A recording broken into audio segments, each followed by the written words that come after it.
Magandang araw! Ngayon po ay July 22. Yes, meron akong hawak na karne ng baboy. Gagawa po ako ng tocino. Tama, hindi ako bumibili ng tocino para sa aking pamilya. Ako po mismo yung gumagawa. Para siguradong sigurado na wala siyang preservatives na halo. Medyo maproseso lang din ang paghihiwa, pero okay lang. Maproseso kasi kailangan mo siyang hiwain ng maninipis. Ayan.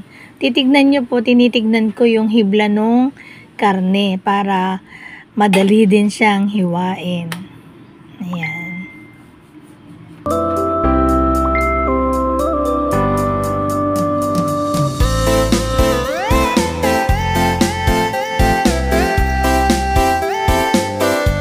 Ayan, medyo malapit na tayong matapos na hiwain ang karne.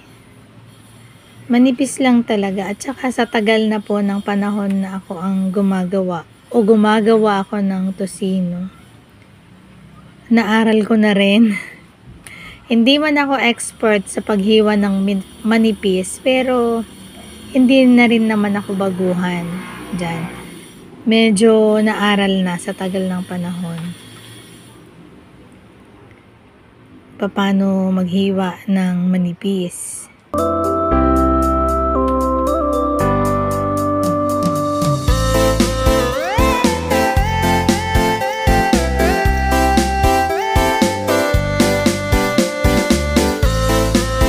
Yan, huling ano na po yan, huling hiwa.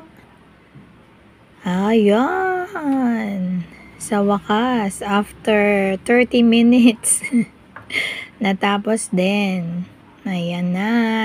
3 kilo po yan na gagawin kong tocino. Madami kasi pasukan na rin para nakaprepare na po ako. Yung agahan hindi ko na po problemahin. Nakikita nyo, 3 ingredient, konti o simpleng ingredients lang yung aking nilalagay. Yan, asukal, toyo, soda.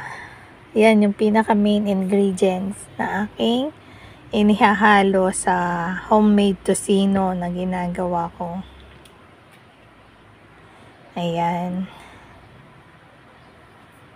Simple lang ang aking mga panghalo. Ayan. Naglalagay din ako ng isang seasoning. Ayan. Gamit ko po yan. Wow po yan. Wow, sarap ang gamit ko. Ayan. Tapos, yan. Ilalagay ko na lang po yung toyo, yung sugar, kasunod nung soda. Meron pa pala.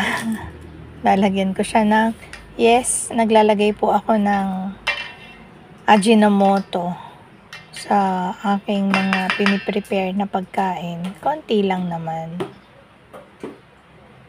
Yan.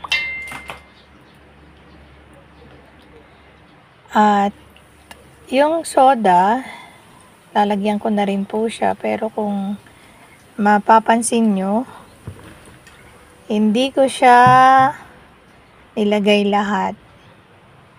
Malinis na po yung kamay ko dyan ha. Siyempre, ayaw ko nga ng preservative eh. Tapos madumi naman yung kamay. Malinis na po yung kamay ko dyan. Ayan. Kapag hinahalo po siya, kailangang loosen lang. Hindi mo siya kailangang piga-pigain. Basta ma-incorporate lang lahat yung nilagay na ingredients, ma-dissolve na mabuti yung asukal. Okay na yon.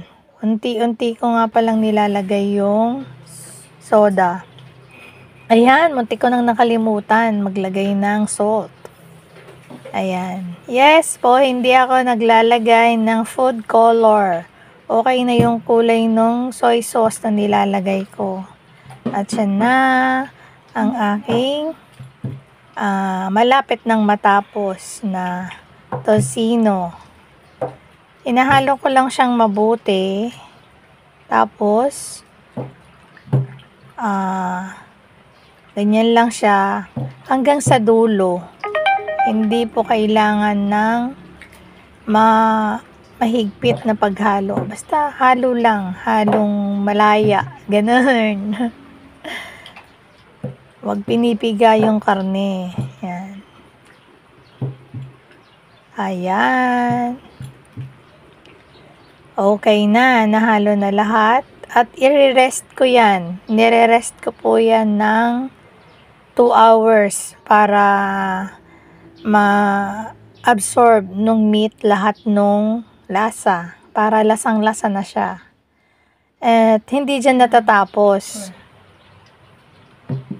Nilalagay ko po yan sa isang lalagyan. Ayan. Yun po. Lalagay ko siya sa isang lalagyan.